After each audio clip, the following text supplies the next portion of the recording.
Сайн бацгаана уу? Та бүгдээ энэ гайхалтай өдрийн зуны өдрийн мэндийг хүргэе. Намайг Шатрхуу гэдэг. Би Европ сертификаттай хүний, амьтны, гэр орны бүхий л төрлийн энергийг хувьсгагч, зохиолч, ментор хүн байгаа. За өнөөдөр одоо би ингээд 100 болж байгаа, зуны амралт болж байгаа болохоор ажлаа жоохон бага хийхийг уг нь хичээж байгаа байхгүй юу? Тэгээ сая харин жоохон ингээд сошиал медиа, Instagram ингээд хараа ижсэн чинь бүр цаанаас ингээд юм хөдлөөд жоохон бухимдаад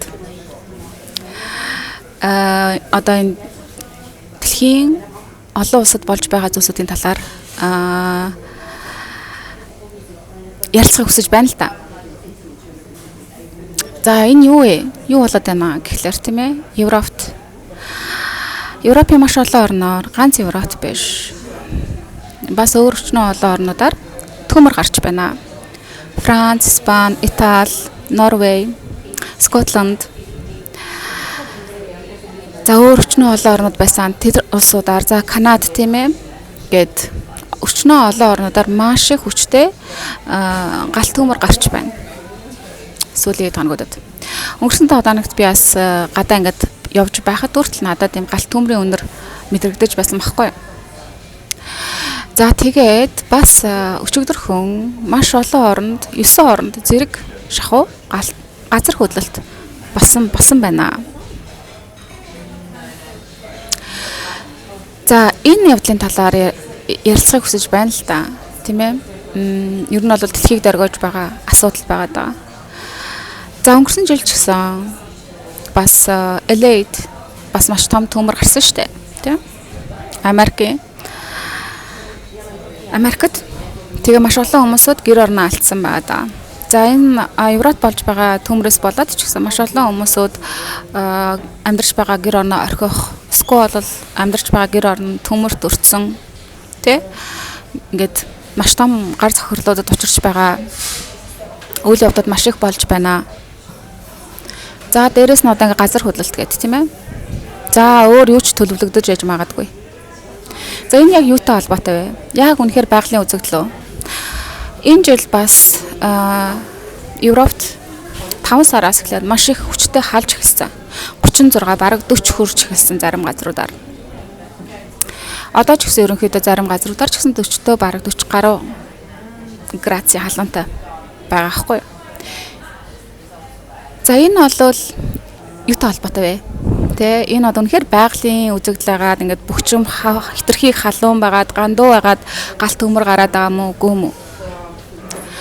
2 жилийн өмнө хийжсэн бичлэгэн дээр бас хэлж байсан та нар материалыг үзсэн үү үзээгүй юу?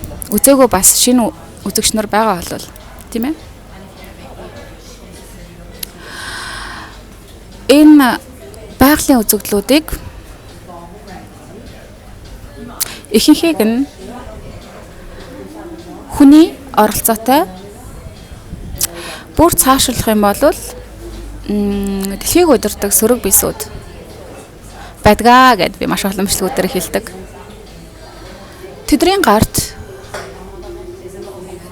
энэ цаг уур амьсгалыг удирддаг машин байдаг байгаа. Яг тодруулж хэлэх юм бол тэрхүү өндөр технологи машиныг HARP гэж нэрлэдэг байгаа даа. Энэхүү технологиг Никола Теслаас нээж зохион бүтээсэн байдаг байгаа. Никола Теслаг тэд нар амийн хоросон байгаа. Амьд байхад нь ч гэсэн Никола Теслагийн лабораторийг хэд удаа шатааж исэн тохиолдлууд маш их байдаг. За тэгээд Никола Тесла маань бол мэдээж хэрэг маш өндөр хэмжээсээс ирсэн хүн байсан болохоор тэрхүү технологиудаа өндөр хэмжээсүүдтэй хамтарч ажиллаж зохион бүтээдэг байсан байгаа даа. За тэгээд энийг бол мэдээж хэрэг Америк улсын FBI, CIA янз бүрийн тагнуулын байгууллагууд засгийн газрууд мэддэг байсан. Тэр хүнийг тагнадаг байсан.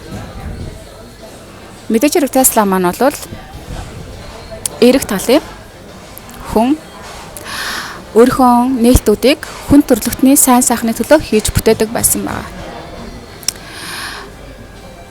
Харамсалтай нь мэдээж хэрэг та нар анхаарлаа, судалгаагаа юмнуудыг сайн ажиглаж харж дүгнэлтүүдийг сайн хийж эрэл хаагуулаа сайн хийсэн бол одоо ерөнхийдөө бол бас ажиглаад харж мэдэж л байгаа. Систем буюу энэ засгийн газрууд наана бол ард иргэдийнхаа төлөө хүн төрөлхтний төлөө сайн сайхны төлөө гэж эхэлж ярддаг хэрнээсээ мэдээж хэрэг тэдний үйл ажиллагааны зорилго бол бүгд эсэргээрээ байдаг. Ам үйлдэл хорин дандаа зөрж байдаг. Тэгэхээр энэ систем нь бол аль дээр үеэс иймэрхүү одоо сувган нээлттэй маш өндөр хэмжээсээс ирсэн маш авьяас чадвартай мэдлэгтэй хүмүүсүүдийг тагнаж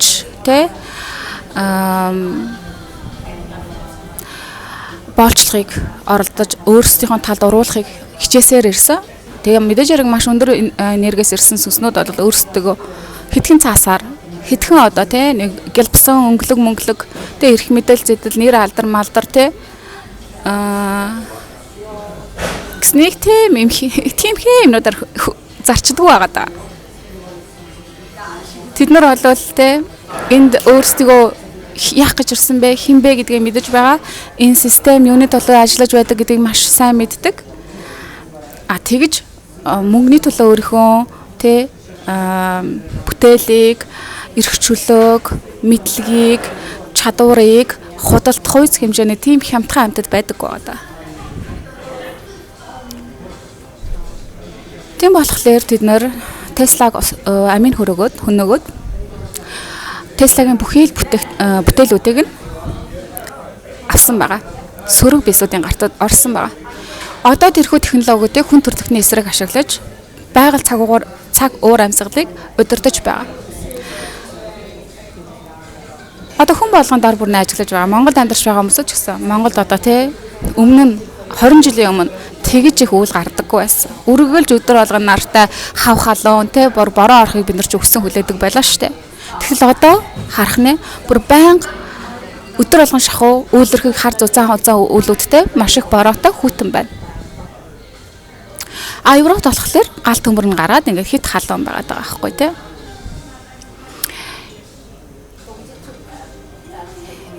Энэхүү технологиор харин цаг агарыг удирдах байгаа.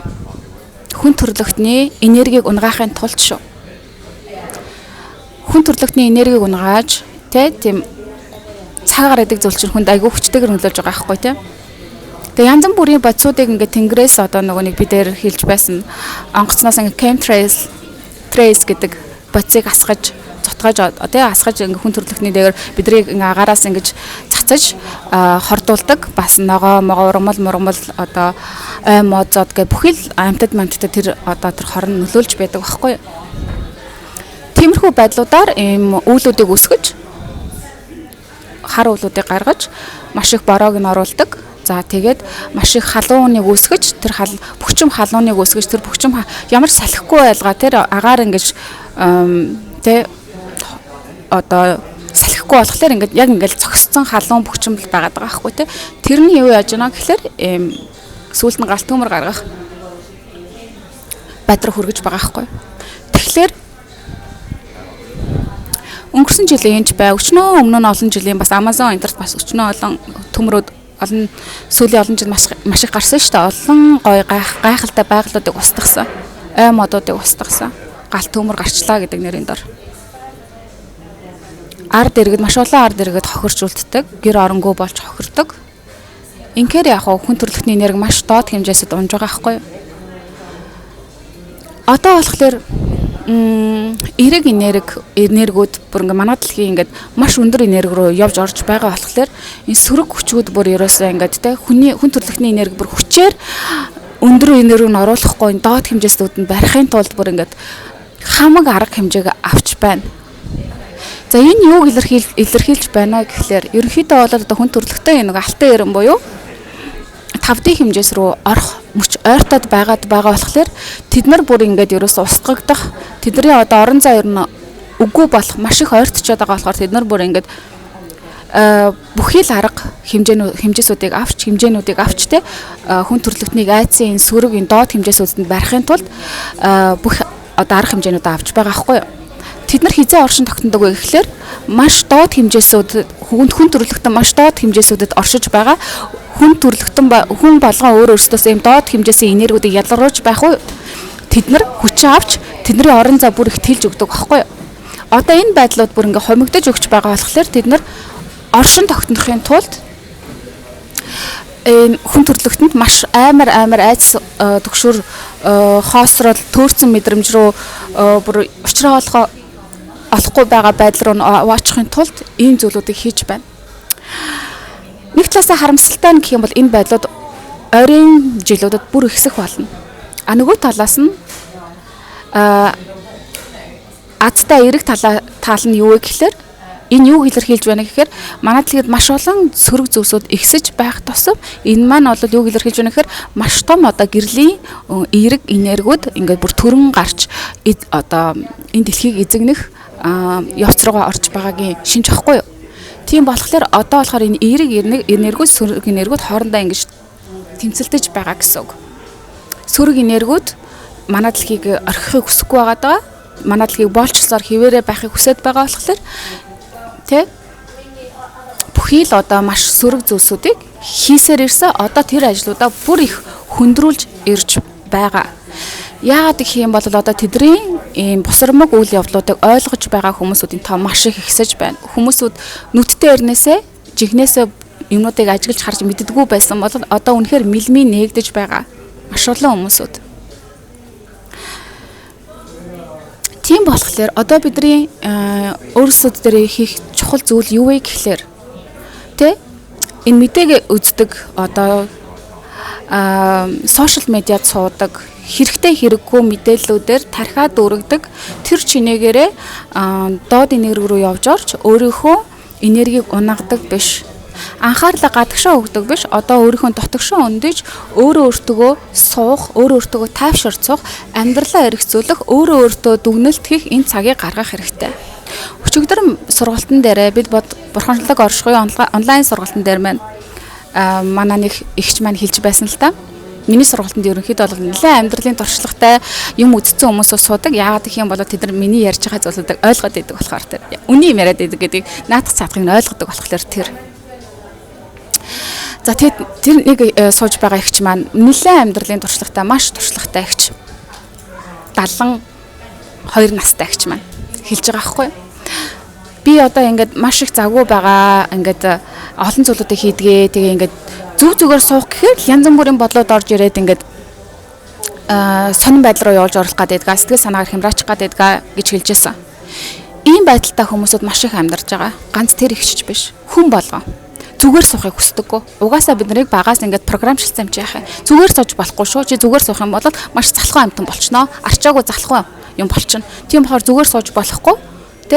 Юм л хийгээд юу ч хамаагүй, хэрэгтэй хэрэггүй юу ч хамаагүй хий. Хийх юм байхгүй зүгээр сошиал медиа авах, зурагт үз. Олон ангитай солонгос драмагаар хоолол тийм ээ. Эсвэл өөр янз бүрийн юмнуудыг үзэж хар. Найз нөхдөдтэйгээ уулз. Ганцаараа л харин сууж болохгүй, тайван сууж болохгүй, эргэцүүлэх хийж болохгүй. Зүгээр 50 ганцаараа суух гэхээр хүмүүсүүд чинь дээд бие ингээ өөртөө холбогдоод одоо янз бүрийн бодлоод орж ирээд байгаа гэдэг чинь бол тухайн хүнтэй холбогдож дээд бие нь холбогдож одоо хуучин хэцүү дурсамжуудыг энэ сэдрээж өөрөө яг өөрийнхөө амьдралынхаа зөв зам дээр яваад байгаа мó, зөв зүйлээ хийгээд байгаа мó, өөрийнхөө яг потенциалыг ашиглаад байгаа мó гэдэг зүйлсүүдийг нөгөө нэг чухал амьдралынхаа асуултуудыг нь одоо сүнс нь ингээд холбогдоод мэдээлэлд өгөөд эхэлдэг болохоор нөгөө хүнд мань айгүй тухгүй болж эхэлдэг байхгүй юу? Яагаад гэх юм бол хүн нөгөө маань маш олон жилээр ингээд өөрийгөө сонсохгүй амьдрсаар байгаад ингээд өөрийнхөө явах хэвээр замаар биш нийгмийн системийн одоо контролд автаад